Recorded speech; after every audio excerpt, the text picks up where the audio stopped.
Si on part sur la notion d'inconscient, on pourrait dire qu'il y a l'inconscient individuel, c'est l'inconscient freudien, on est dans le pulsionnel, on est avec ce qui échappe, l'inconscient c'est ce qui échappe, ce qui ne peut pas être saisi, qui n'est pas visible. Mais avec l'inconscient freudien, on est dans quelque chose de très personnel. Donc on est du côté de la société humaine, la société matérielle, matérialiste, on est dans quelque chose qui est égocentré. Quand on passe dans l'inconscient, qui est plutôt l'inconscient jungien, on est dans l'inconscient collectif, c'est-à-dire c'est plus des inconscients séparés qui constituent une société, mais nous sommes chacun un inconscient et nos inconscients sont reliés. Et Jung ne pouvait pas, de la même façon que Freud ne pouvait pas parler du transpersonnel, parce que Freud était juif à la base et était en grande difficulté avec le judaïsme. Il était en tension avec le judaïsme, donc il ne peut pas ouvrir sur la question du transpersonnel, parce que pour lui, ça ouvrirait peut-être sur la question du religieux. Jung peut amener ça, il peut amener quelque chose qui est déjà une ouverture, mais il est coincé, Jung aussi, je pense. Je ne les ai pas rencontrés, mais c'est mon hypothèse. C'est que Jung aussi est coincé parce que Jung, il est quand même l'élève de Freud, et même s'il fait un pas de côté, il se retrouve toujours coincé dans le fait qu'il essaie d'ouvrir vers ce qui échappe, vers l'invisible, mais un invisible plus grand, le transpersonnel, et là aussi on le voit, parce que Freud propose de revenir au dévoilement de l'inconscient par les lapsus, les actes manqués, par le travail des rêves. Le rêve, c'est la voie d'accès royale à l'inconscient. Jung amène ça, mais il ouvre sur la notion d'archétype. Il ouvre sur la question des mythes, donc quelque chose qui dépasse, qui est beaucoup plus grand que la part pulsionnelle ou individuelle. Il ouvre sur le collectif, mais il se retrouve coincé parce qu'il est toujours dans la filiation de Freud. Et donc, la voie suivante, et c'est celle qui me parle, ce serait de penser un inconscient transpersonnel. Ça veut dire qu'il est au-delà du personnel. C'est-à-dire que si c'est au-delà du personnel, ça veut dire que c'est pas uniquement marqué par le pulsionnel, c'est pas uniquement marqué par le collectif, par ce qui nous dépasse de l'histoire, mais aussi par tout ce qui est invisible. L'inconscient transpersonnel, c'est du côté non plus de l'ego centré, de l'individualisme, du matérialisme, mais de l'exocentré. C'est-à-dire on est centré sur tout ce qui est autour. Alors que l'inconscient individuel, on va être vraiment sur l'humain et on est centré sur l'homme, sur les forces dans l'homme, sur dévoiler les forces, le trésor inconscient, pour être plus libre, plus fort.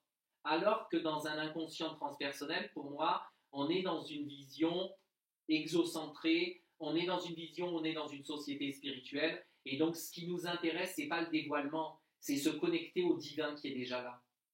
Dans la thérapie solutionniste expérientielle, c'est le modèle que j'amène en 2002, on est dans quelque chose où on est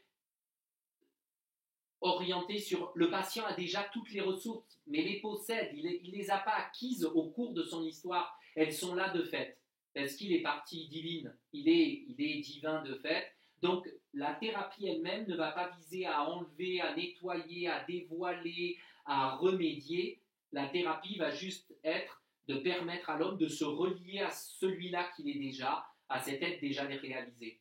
En ce sens, c'est proche, vous voyez, on parlait de la Kabbale, c'est proche du ler lera dans la Kabbale, c'est-à-dire du va vers toi. Mais ce va vers toi, dans la société matérialiste, on dit va vers toi là-bas, c'est-à-dire que c'est un peu comme dans la traversée d'Égypte pour les Juifs, c'est-à-dire ils accéderont au buisson ardent, au savoir, mais qui est là-bas après avoir traversé toute l'Égypte. Alors que le ler lera, c'est pas tu dois atteindre l'objectif qui est là-bas. Le ler lera, c'est va vers toi, c'est-à-dire retourne vers toi. Va à travers toi, c'est à travers toi que tu vas trouver le divin. Et ça aussi c'est important parce que dans la vision transpersonnelle de l'inconscient, l'idée c'est pas on va enlever tous les oripeaux, on va enlever l'ego, on va se libérer pour être le plus pur possible, le plus détaché de toute notre pulsionnelle. Non, au contraire, dans la vision de l'inconscient transpersonnel, on va se relier à tout ce qui est déjà là, tout ce qui fait unité. On n'est pas dans une vision dualiste, une vision. Même Jung, il est dans une vision dualiste. Parce qu'on doit passer par l'ombre pour rejoindre la lumière.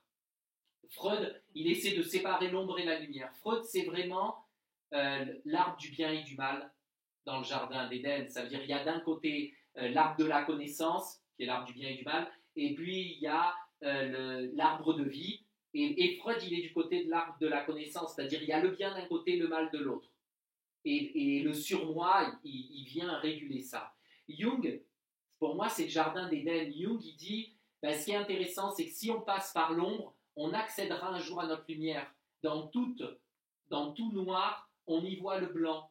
Et même dans une lecture première du bouddhisme, on pourrait penser ça, même avec la lecture du Tao, du yin et du yang, on verrait ça aussi, on pourrait dire il y a le yin et il y a le yang.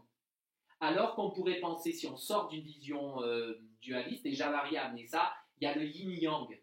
Et le yin-yang, ça c'est l'arbre de la connaissance, c'est l'arbre de vie. C'est plus l'arbre de la connaissance, le bien, le mal, c'est vraiment l'arbre de vie. C'est-à-dire que tout est déjà là, la source, la lumière, mais on ne peut pas définir est-ce qu'il y a la lumière, est-ce qu'il y a l'ombre. Il y a la lumière-ombre. On ne peut pas faire de séparation. Et donc, dans ce sens, l'inconscient transpersonnel, ce n'est pas un inconscient qui peut habiter un individu. Et quand vous ameniez la question, est-ce qu'on peut penser que les générations précédentes, les vies antérieures constituent notre inconscient? Ben, en effet, dans un inconscient transpersonnel, il ne faudrait pas localiser l'inconscient comme ça chez l'individu. Si nous sommes tout, si nous sommes reliés, s'il y a cet état primordial, en fin de compte, il n'y a pas de bien, il n'y a pas de mal. Il y a du bien-mal, parce qu'il faut essayer de nommer la chose pour pouvoir partager, mais en fin de compte, il y a juste de l'expérience. Et pour moi, la thérapie avec le travail d'un inconscient transpersonnel, c'est vraiment de relier l'homme à sa partie divine. Il est le divin. C'est de lui permettre de connecter qu'il est la source, c'est de lui permettre de repérer qu'il est cette lumière, qu'il est cette essence-là. Mais qu'on peut pas, on ne va pas la limiter et on ne peut pas enlever des parties qui viendraient le freiner. Il est déjà cette part toute réalisée, il faut lui permettre juste de s'expanser, d'expanser cette lumière-là.